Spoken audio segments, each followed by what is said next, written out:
Hi, Julie. Hello, Angela. How have you been? Yes, I'm very well, thank you. How are you? I'm good. Well, thank you for Good. doing this. I guess the pandemic My reconnected pleasure. us. You Absolutely. were my I can. first um, food workshop that I attended. I Wow. still remember, and I still Mm, use two of your recipes that I mm, love. So fantastic. thank you for that. But Oh. I'm going to ask you to introduce yourself, how you want to be Hmm. known professionally, and what Sure. got you to Hmm. do food, to work with food. Hmm. Well, as people probably may be aware, yeah, my name's Julie Silver. I am the Vitality Fairy. I was the Food Fairy. However, when I wrote my book, which you'll remember because you came to my book launch, yeah, I by did, Food Awakening yes. Nutrition for Now. The Food Fairy was trademarked in America, and I was told that I wouldn't be able to put it in the book. And I thought, well, actually, I'm not just about food; I'm about Hmm. everything about your life to do with getting more vitality, but in a simple way. My motto is simple changes lead to magical results. So I am, yeah, the Vitality Fairy, and yeah, it's about not just kind of food and nutrition, but it's just about every aspect of your life, just to get healthier, happier, more balanced, um, and just have a better quality of life, really. And And I can testify that you live it. You don't just, that's not your work. That's the way absolutely, you live. And yeah. I have to tell the story about your book because when I went to Eckhart Tolle's retreat, I carried your book to give it to him, and I was so nervous. I was feeling it for you. I was like, oh my Oh, goodness, Eckhart Tolle's gonna have Julie's book, and it was such a high. So it was a really interesting. oh gosh, and that was, and that's how and I'll probably say it throughout the session is, if something's meant to be, it will be. And I wanted to send my book to him, and I think I sent just the basic Mm. draft of it originally. Didn't hear anything, and I know he talks a lot about how people sent him lots of books, Yeah. and how he sent his book on to people and they expected, maybe he'll get a reply, and he never did. So it's very rare. But anyway, I just thought someone told me that they read his book, and so I thought, why not? Because I do talk about Eckhart Tolle a lot and his quotes, and I don't know whether I'll be able to share. I have time to share about how when I went to see him, and that was like a miracle how I got there. Anyway, I thought I'll send him my actual book once I got it in paperback, and then I got an email because I could not find the address anywhere, which I knew I had the address somewhere. I Hmm. couldn't find it, and they said, I'm sorry, but he's not taking any more copies of any books and transcripts. And I thought, oh gosh, well that's it.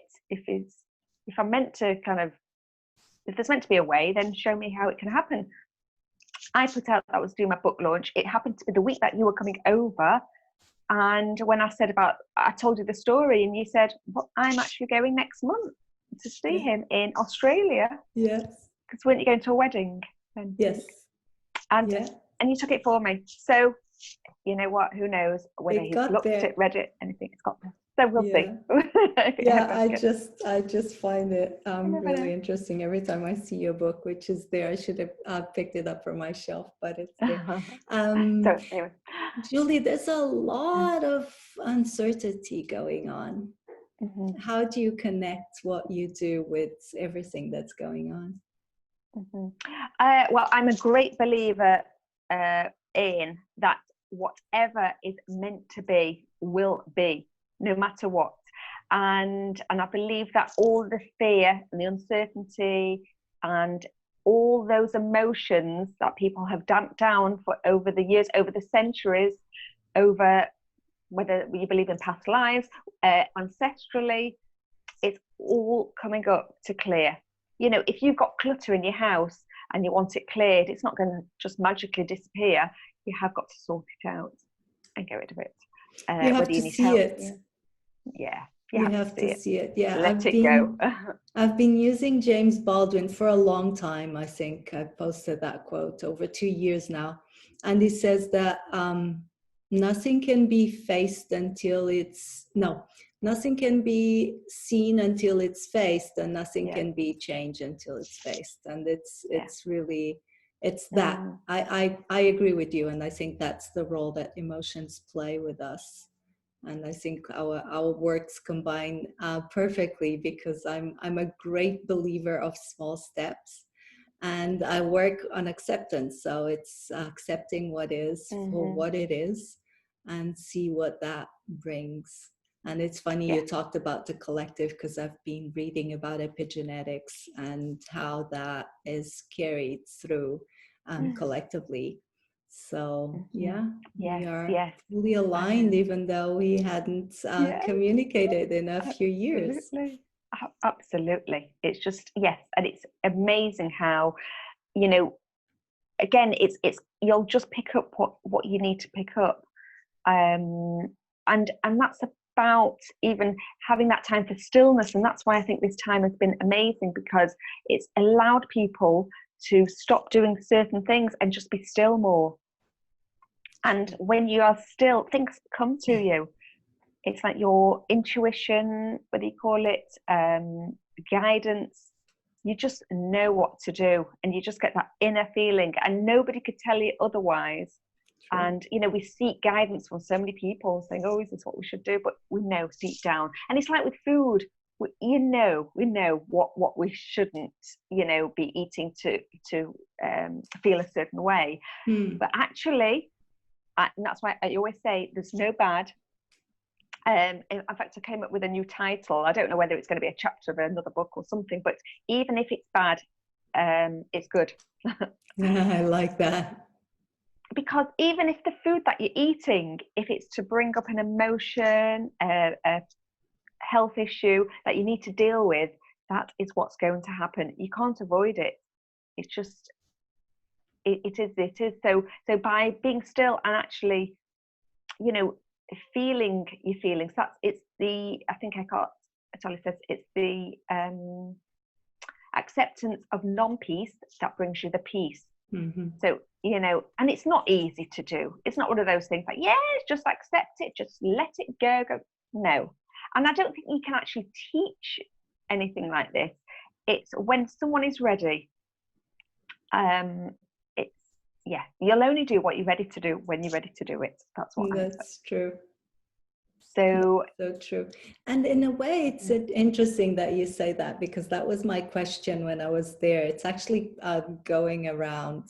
And I actually asked, because Eckhart Tolle says that you can't help anyone. And I'm like, why are you here then if you can't help anyone, right? I was literally going like, I know you work with people. It's like, we here, there's over 500 of us here. It's like, what are you saying? But it's really interesting, because his answer was exactly that, is that I have to do the work myself. I have to know what's mine. I have to literally see what's here and go through it. And yes, we are mammals. We need each other to kind of mirror back and resonate with, Julie's going through that. How does that make me feel? I'm not going through the same, but what comes up is mine. And I think that way of connecting and going like, I know what this is. Oh, this happens to people that I love and admire. Oh, you know, the body kind of takes in a different way. And through the interaction, that's what happens. Realization, awareness, ability to hold it. I think that's what comes up to all of us. So thank you for saying that. Oh, it's okay. And actually, what Eckhart does say is that it's someone's presence that affects you in a way of helping to enlighten you. And he doesn't need to, nobody need, you know, if an enlightened person does not need to say a word. In fact, it's probably better if they don't. because, you know, your mind gets in the way and thinks, oh, you know, what's he saying? It just actually being with someone that's kind of more enlightened, it has such an impact on your, your kind of spiritual growth. Yeah, I worked with Matt Licata. He doesn't work one-on-one anymore, but he always says that he doesn't heal anyone or treats anyone, but the other person can't do it alone. So what happens, it's not that I would go to him to be seen or cured. It's the space we create together. Right. That's what allows for me to do the work that I have to do, and for him to just be there holding space. And I loved when he said that, and I've heard it from many therapists after that. But I find it really interesting that it is that presence, that space, the interaction. But we know this, right? You do workshops, and you know that some people get to your workshop and it's a lifesaver. They just do all the recipes and try all the new things and listen to suggestions and take it to a different new level. And other people go to your workshop and they never even try a single thing. And so it's not you. You know that, right? It's like, it's not you. You're just there to... No, absolutely. The catalyst. And that's it. And you can't take any responsibility for anything, even if it's the other way around. So, you don't get any praise, it's not about getting any praise or anything, and thinking, oh yes, that's me, I did that. And it's the other way around as well. So if someone kind of pushes your buttons and things like that, or the situation of what's going on, is that actually it's helping you to, uncover what's been hidden. So, you can look with a torchlight and see, oh, actually there's some great things, but oh gosh, there's all the kind of rubbish. And if someone highlights all the the rubbish and the negative stuff, supposedly negative stuff, it's like, oh gosh, they're terrible. And really, they're not. I think they are making more of a sacrifice. So in this life, I always say, the people that are playing the baddies, the characters that seem like the creating all the chaos, tension within you, it's actually, gosh, they're making more of a sacrifice to play that part than to play something that's making you feel good. Interesting. We have a lot of people sacrificing themselves nowadays. Sure. Especially in this country, I have to say. Everywhere, yes. Which we need to be grateful for at some level. Absolutely. I know. Well, they do say bless your enemies, because they're your best teachers. Don't they? They teach us, all right. Absolutely. So, yes. Julie, how are you dealing with this pandemic? I know you do massages and food workshops. I'm assuming your other... I've not done massage for a long time, actually, and I'm starting to want to get back into it. However, to have to wear gloves and like mask and no. I found this local therapy centre in Prestwich, which I'd like to do. I don't want to do massage all the time. I feel now, Andrea, it's all about nurturing, coming from a place of nurture, whether it's through food, whether it's through touch, and people can do touch on themselves.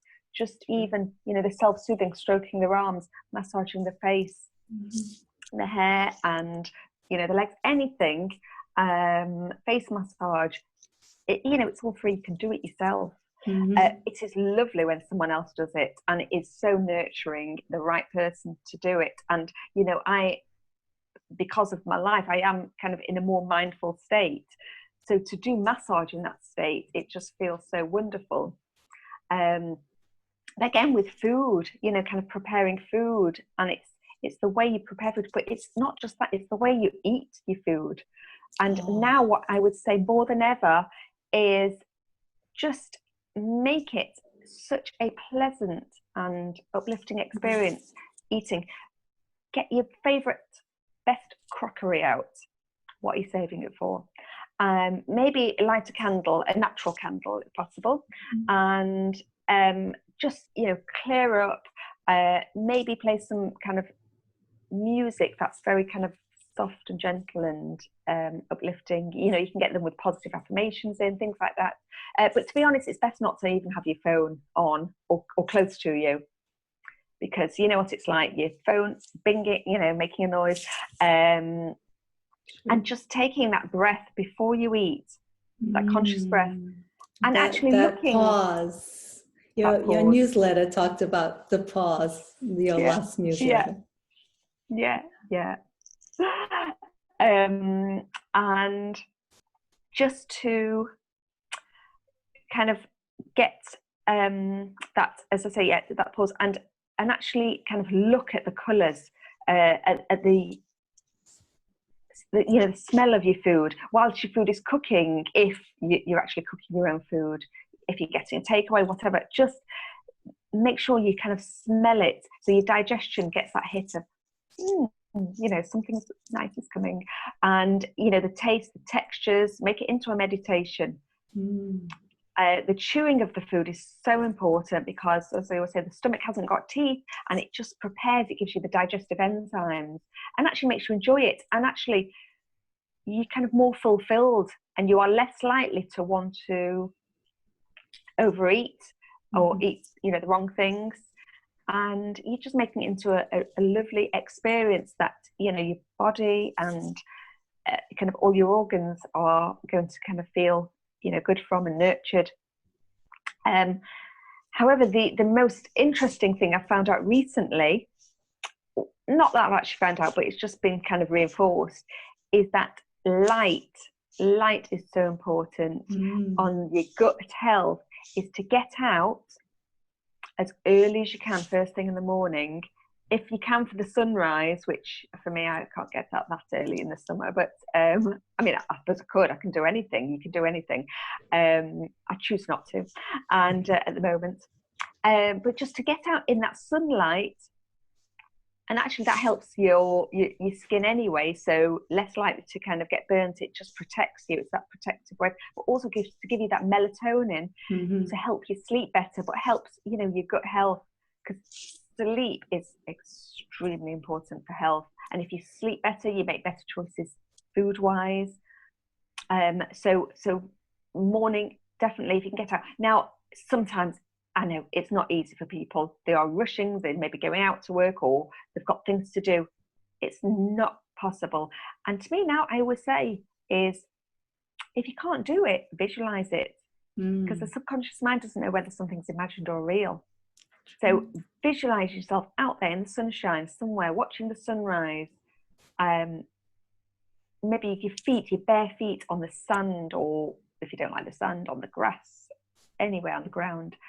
And which is very grounding, and just try to be out as much as possible. That is true. Nourishing all the senses, all the aspects of our being.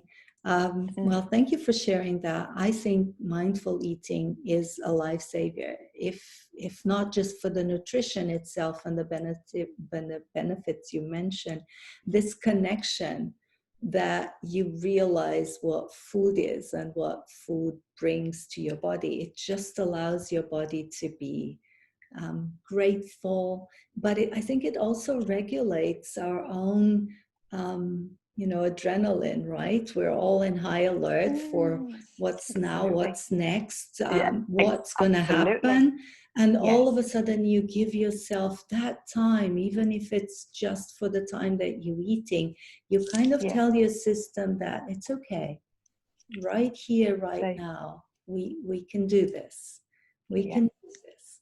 And bringing that moment into our lives, regardless if you do it with food or not, but with food is perfect, because we all eat. There's no excuses. We don't have time to meditate or do this. We all eat one way or another.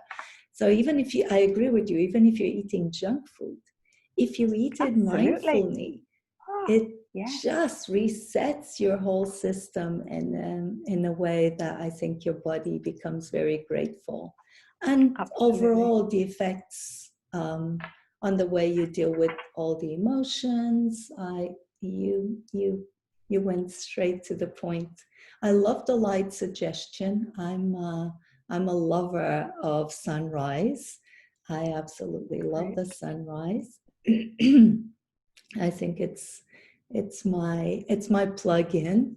It's what resets my system the fastest. And I agree with you. Just thinking about it. I have photos of sun rising at different. Fabulous. I have photos on my vision board. I have a sunrise. I have photos that I took that I think do that for me. It brings that moment back in the system, reminding the cells that I can do this. I can do this moment. I can do this moment. Absolutely. And that's all that exists, this moment. Just this moment. And that conscious breath will just take you there in that moment. And getting your senses involved, like you said, you know, the sounds, you know, listen to the sounds, see the sights, smells, the tastes, the feelings, you know, just the feeling of your clothes on your skin, or how you sat down or lying down. Just gets you there in the moment. Yes, yeah. Great tips, Julie.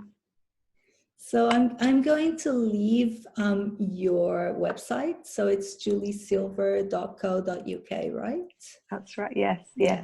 And you're also on Instagram and Facebook and all the good places where people can LinkedIn. Find you. Yeah, absolutely. So and I'll send my newsletters out so people can sign up. Okay. I got it's bi-monthly actually now, which has got healthy tips, and the other one, the fortnightly one, is just for health, spiritual events and astrology information, which I don't write the astrology information, and I write blogs on my website. But if anybody wants to ask me anything, get in touch.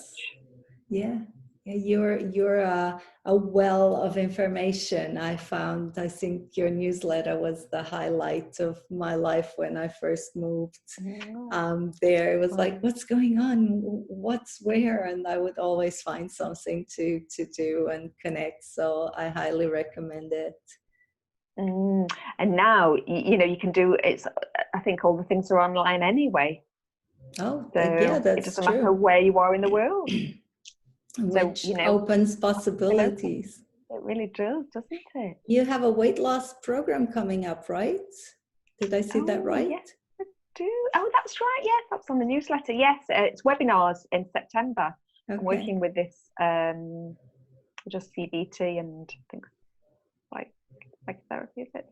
And he wants to do it on that side, and asked if I wanted to do something. And I've always wanted to do something on weight loss, because again, it's not just about what you eat at all. It's, in fact, that's just a tiny part of it, really. And it's just that emotions, because weight is, and it's not, it's about anybody that wants to just be healthier, really. It's not, you know, necessarily want to lose weight. It's if there's any aspect of yourself that you're not happy with, which I think everybody's got that in one level, and it's about emotions. It's about dealing with kind of emotions in a positive way, and having that support and encouragement and guidance. Yeah, and I think food brings such a lot of weight in terms of our family inherited beliefs and habits, and how we learn to cope with them. That it's so much more than the food itself. By the time it gets to the food itself, it's too late. Too late. Yeah, you've already decided that you're going to eat it, like Homer Simpson style. You know, the donuts. You know, they don't even think, oh, should I have this donut? Is this going to be good for me? You know, it's like, no, I'm eating this. Yeah. By the time it gets to food, it's too late. I know, but we're in this age now, and this is what's happening: is that all this emotional stuff is coming up to clear. It's not coming up because it's like it's getting worse. It's because it's here to clear. Absolutely. I see it as an opportunity to reset. We're just being reset. So this is our opportunity. We can reset now, because there's so much. Julie, thank you It's, so much for doing this. I really it's a enjoy pleasure. reconnecting with you. Hopefully, Oh, we'll do it again me at too. some point. Absolutely, absolutely. You know me. I could have talked all day about things, but yeah, Oh, just thank can do this you. whenever. Oh, you're welcome. Thank you, Angela.